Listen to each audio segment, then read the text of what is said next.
Marine reacts to exploring the SCP Foundation. Anderson Robotics by the Exploring series.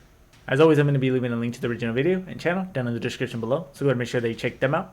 So the only one thing I've got about this SCP, as far as I know, the fact that it's called Anderson Robotics, I'm not really sure if it's supposed to be a group of interest or a singular person that's making what it seems to be like robotics or robots in general. So I mean, I'm going to assume it's probably just a person because it says Anderson. But then again, I don't know. So let's go ahead and just dive right into the video. But before we get started, don't forget to like, subscribe. It would just help me a lot. Hit that notification bell right there. That way you get notified every time I do upload. Sometimes I upload twice a day. Unlike today, I'm actually going to be working on this one at night and then uploading in the morning, Pacific Standard Time. So without further ado, let's go ahead and see what Anderson Robotics is all about. Anderson Robotics. Famed science fiction author Arthur C. Clarke once wrote that any sufficiently advanced technology is indistinguishable from magic. This concept, of course, runs through many SCP articles, as there are plenty of highly advanced pieces of tech that the Foundation considers to be anomalous. Anderson Robotics is a group of interest in the SCP universe that creates and sells such things, known as paratech, or paranormal technology. There are a handful of such groups, but Anderson Robotics stands apart in two ways: by specializing in, as you might have guessed, robotics, and by combining both magic and technology. They are not a massive group of interest, both in terms of their membership number as well as their number of articles on the site, but there are certainly a handful of interesting SCPs. Anderson Robotics was founded in...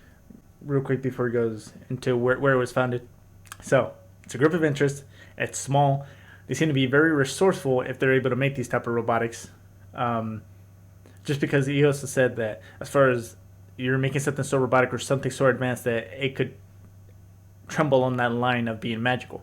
But he did say that they use magic and robotics kind of together, or technology together. So, either they're really well funded, or maybe they just have a connection that can, I don't know who I can think of right now that would kind of give them that connection to like the magical aspect, or unless they have people that just know about it within their group. But I would be very curious as to what exactly they'd make. Is if it's like actual robots? Is it weaponry? Is it just any type of thing that's dealing with tech, or is it specifically focusing on a certain aspect? And as far as selling it, maybe they're selling it to the SCP Foundation, maybe they're selling it to other groups of interest. Don't really know. I mean, I still don't have an idea whether or not they're necessarily good in a sense, or maybe evil. 1994 in Portland, Oregon, by Vincent Anderson and Albert Frostman. Anderson had begun delving into robotics after a trip to Europe led him to finding some blueprints created by a French scientist. This scientist, Dr. Durand, was partly responsible for creating a number of anomalous weaponry used in a military engagement in 1917, detailed in SCP-186. Anderson's first robot was a small silver orb that walked on 4 legs, capable of recording video and audio, with a limited artificial intelligence inside of it. When asked by Frostman if he built it, Anderson instead claims that he brought it to life, creating the intelligence to pilot it, in the same sense that a soul pilots a human body. The Foundation describes both Anderson and Frostman as Type Blue individuals, a term borrowed from the GOC, signifying a thaumaturgist, or one who practices magic. It would seem then that Anderson Robotics combines both technology and magic into one anomalous fusion, and it's clear that they are far more advanced than most groups of interest. In the decades since their start, Anderson Robotics have continued to remain rather inconspicuous, avoiding widespread notoriety. They are believed to have roughly 200 employees worldwide, and deal with mostly elite customers, particularly with Marshall, Carter, and Dark. Surprisingly, they also do business with the Global Occult Coalition, a group normally adverse to the spread of anomalies. The GOC seem to be okay with Anderson's secrecy, however, and they clearly must benefit from the advanced technology.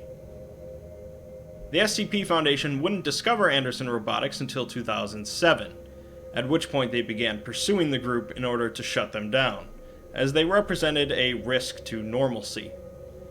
Why the SCP Foundation would be so interested in shutting down Anderson Robotics while the GOC are not is an open question. Interesting.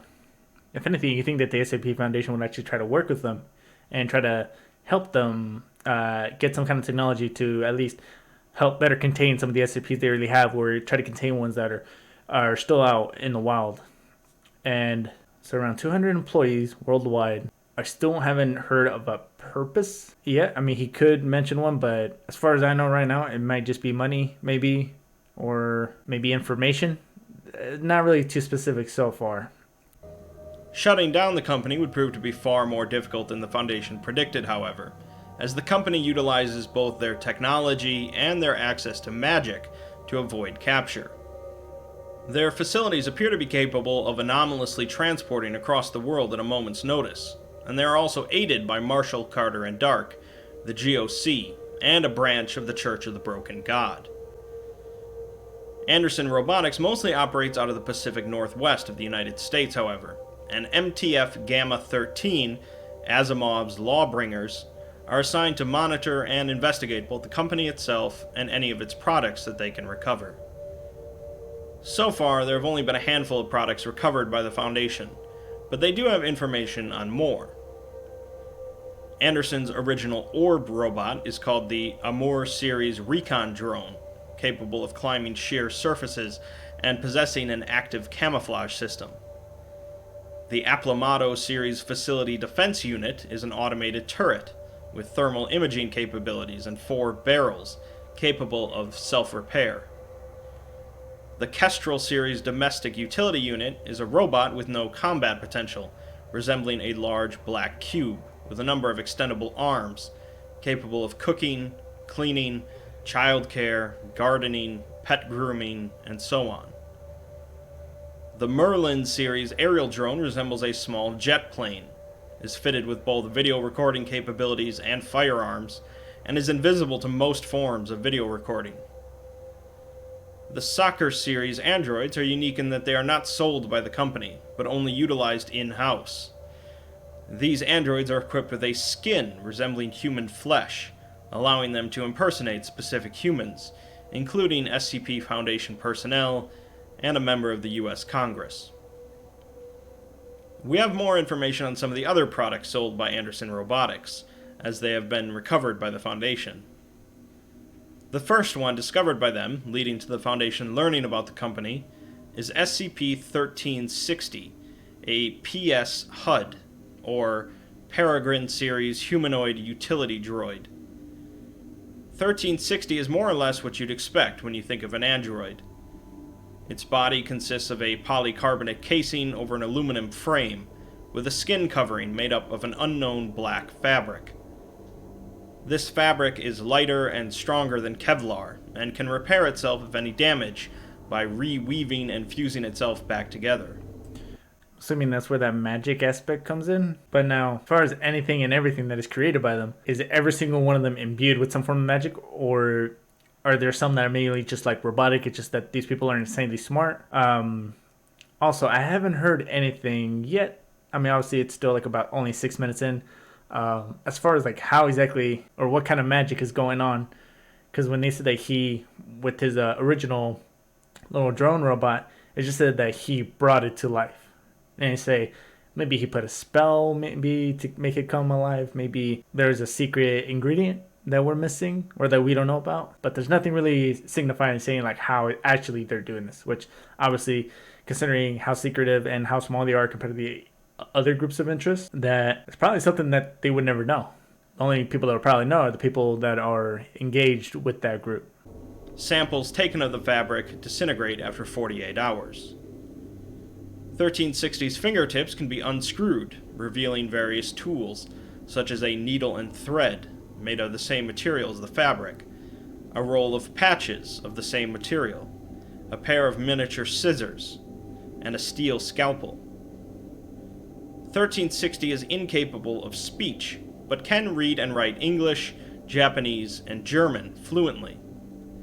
It claims to feel pain despite its lack of a nervous system, but it blames this on it missing a necessary component, feeling incomplete without it.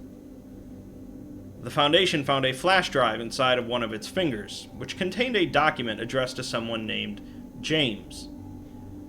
The document is from Anderson, and explains that this unit, number 31, comes equipped with a pre-programmed personality named Hector.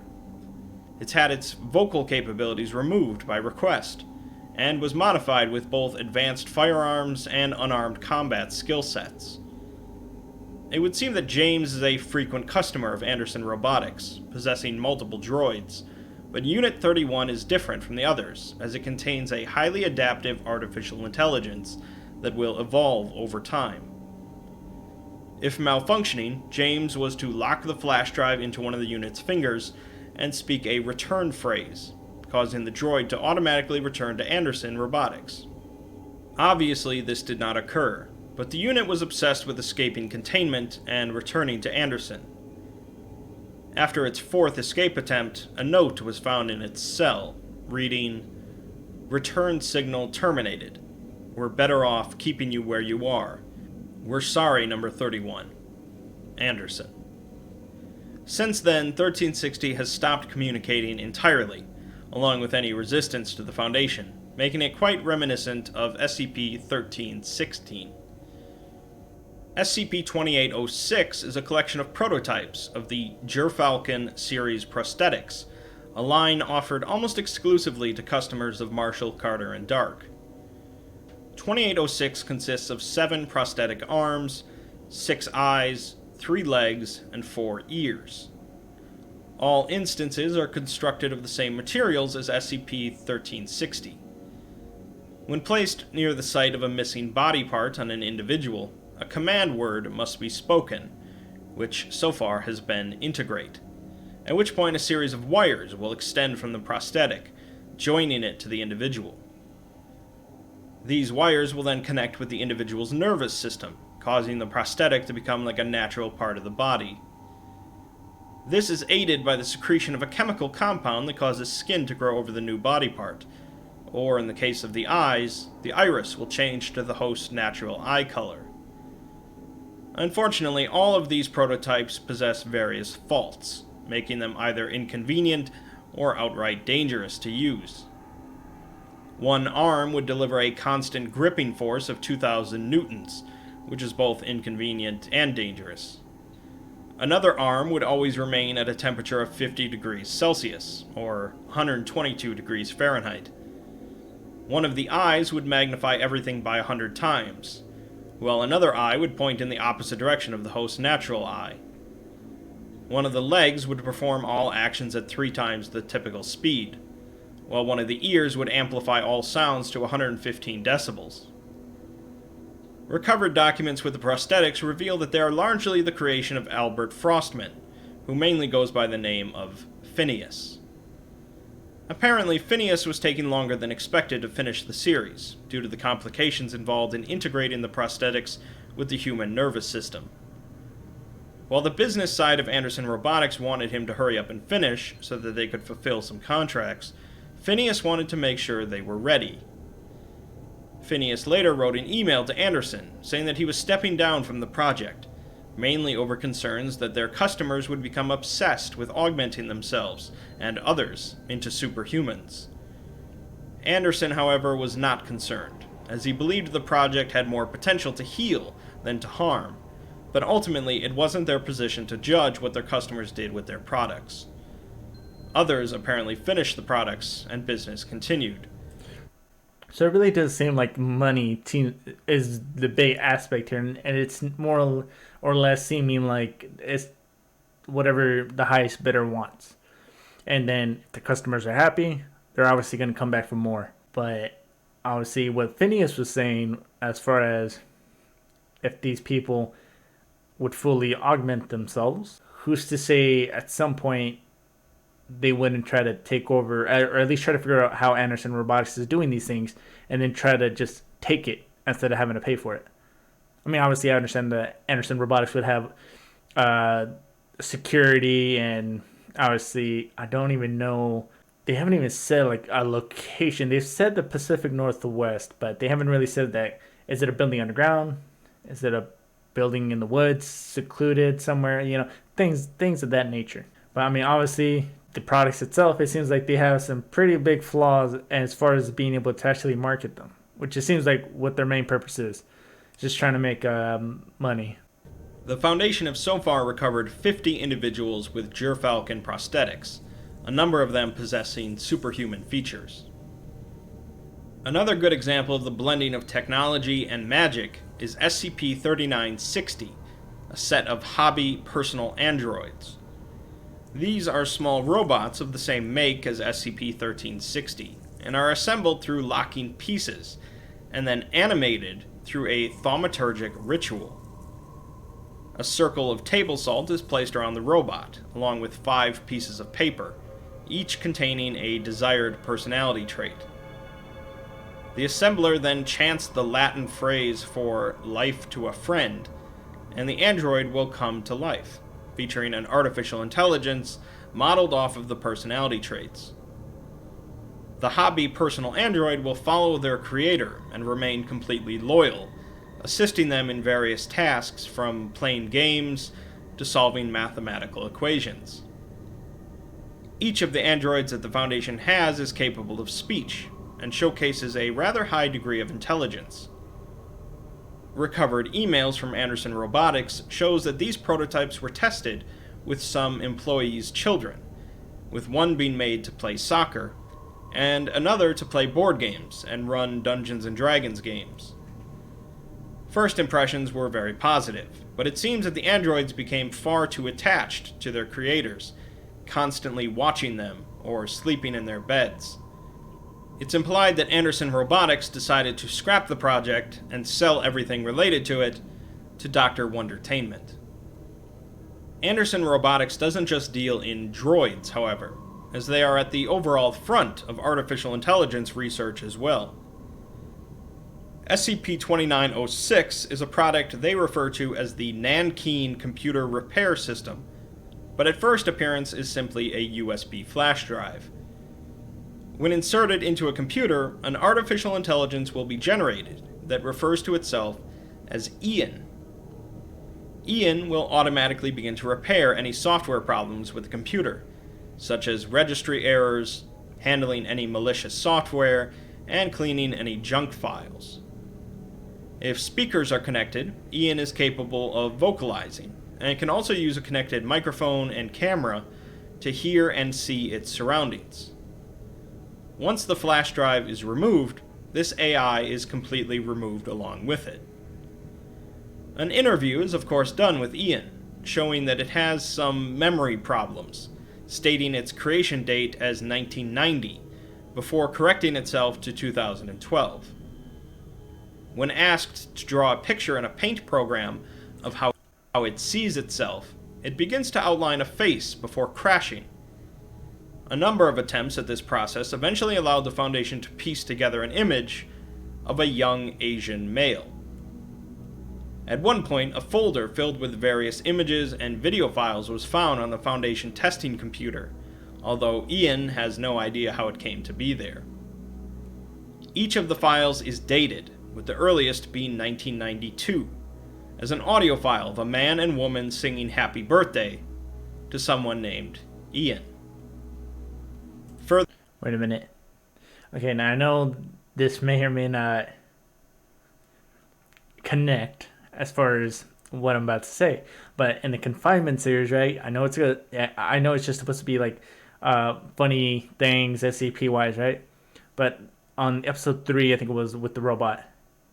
I think they said that robot's name was Ian, or what? I mean, even if it wasn't Ian, I can at least remember that he remembered that his name was like he actually had a name. Like the robot remembered that it had a name, and that it kind of gave the hint that it used to be a human.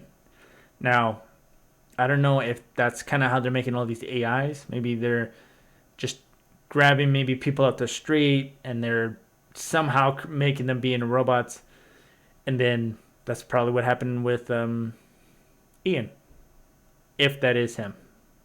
Further files show someone playing with a dog, a picture of a Little League baseball team featuring a young boy of Asian descent, a video of someone passing a driving test, and a photograph of a young male matching the image 2906 drew with a prom date.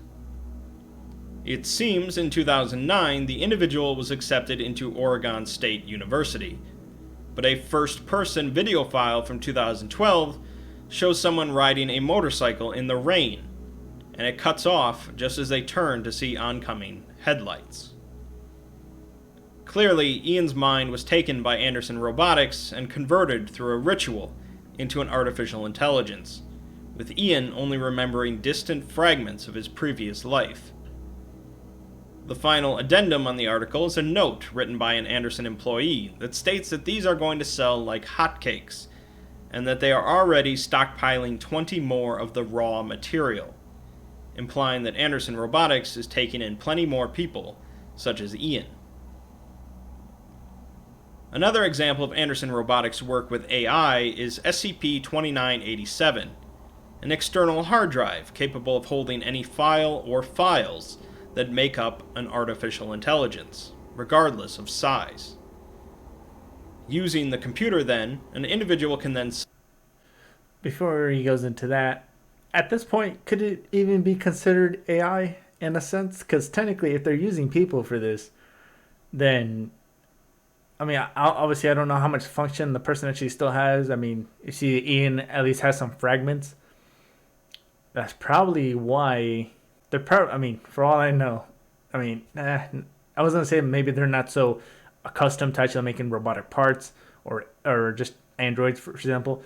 But I mean, they would have to have some form of sophistication, and then that's when they maybe implant the human mind of whoever they have at that time. Maybe that's where the magic actually happens, or maybe that's part of the magic. But select those files and convert them into a form of currency, accepted by any entity that would normally require a human soul. Once the AI is accepted and taken as part of whatever bargain or ritual you're performing, the hard drive is ready to accept another artificial intelligence. This item seems to be of particular interest to Marshall, Carter, and Dark, likely created with their customers in mind. SCP-2987, the copy of the hard drive that the Foundation possesses, contains an AI that was created specifically for the purpose of being sacrificed to an extra-dimensional entity. Interestingly, it was actually the AI itself that managed to get an email out to the Foundation, leading them to raid an Anderson Robotics office and recover 2987. The AI, going by the name Alan, wished to avoid destruction at the hands of some entity, and hopes to help convince and save other AIs such as itself. Despite its cooperation, however, the Foundation failed to recover any other AIs, and 2987 was put away for storage, until it was stolen by agents working for MC&D. The Foundation was able to recover the Allen AI through a digital transfer, as well as another copy of 2987, and they are now being used for the further development of artificial intelligences at the SCP Foundation. Other Anderson Robotics products also involve blending technology, magic, and other supernatural concepts, including putting deceased individuals' souls back into robotic bodies, and an exoskeleton capable of holding an unlimited amount of human brains inside of it that can each pilot the exoskeleton. Vincent Anderson himself is apparently contained by the Foundation as SCP-3860, although he's heavily augmented himself with both technology and magic. so Anderson is captured then, and he's in containment right now. I don't know why they have a 035, the possessive mask, right there, but he's heavily augmented. I feel like he'd be able to escape. I feel like he's maybe just there for some kind of ulterior motive. And on a further note, I really got to check out who these Marshall, Carter, and Dark organization is, because obviously they seem to have a lot of connections with Anderson Robotics. I wonder if Anderson would actually be cooperative with the SCP Foundation if he was getting paid, because that's the only thing I've seen so far to be the actual reasoning for everything that they do. And it does seem that they really just focus on Android, AI, body parts, not really too much weaponry, as far as I saw. I mean, they showed some pictures, but he didn't specifically say it. On the surface, Anderson Robotics is admittedly slightly out of place among much of the SCP universe, as it relies heavily on straight science fiction. Looking past that, however, and getting into the details of the magic rituals and connections to extra-dimensional entities and anomalous phenomena, gives Anderson Robotics a very interesting spin. While they are a relatively young group of interest, there is a lot of potential for new SCPs and tales that can blend both technology and magic. Alright, let's go ahead and talk about that for a minute. Now, bear in mind, I recorded the actual video last night, pretty late, and as I recorded the outro, which I usually record separately, I'm doing this one this morning. As you can tell, my hair is a little frizzled. So just a couple quick questions as far as what went on in the actual video. I'm hoping I remember everything that I said. As far as them being pretty small, young group within the SCP lore, and that they're very resourceful.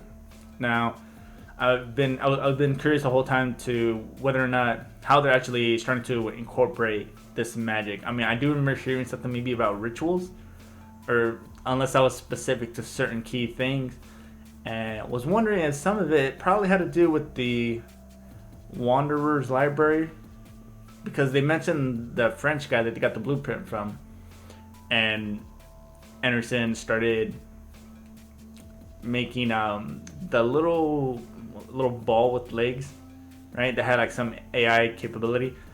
They never really say how he makes it, and they never really say how they make the other things, or as to how far they're incorporating the magic. You're just kind of left to expect like, hey, there's some kind of magic in it, and that's what makes it incredible. But obviously, we've seen that at least with the prosthetics, there tend to be quite a bit of flaws. And I really got to figure out who Marshall, Carter, and Dark is, just to kind of see what that deeper connection is between them and Anderson Robotics. And also, lastly, just with Anderson actually being in containment, I don't know if he's there because maybe he's trying to take some other SCPs for whatever reason. Maybe he's got some ulterior motive to take down the Foundation. But it seems like, as far as whatever his motive might be, it seems like his only real interest is making a profit. They seem to be pretty neutral. They don't really have necessarily an agenda going to one way or the other. They just seem to be able to sell whatever they make to the highest bidder. Now, as far as him being really augmented, that's kind of the point for me, at least. That's pretty much thinks that he could. It feels like he could break out at any time. He's there waiting or wanting to do something that just hasn't happened yet. But hopefully I remembered everything. That's gonna go ahead and do it for this video. Don't forget to like, subscribe. It really does help me a lot. Hit that dislike button if you didn't like it. Helps me improve the channel.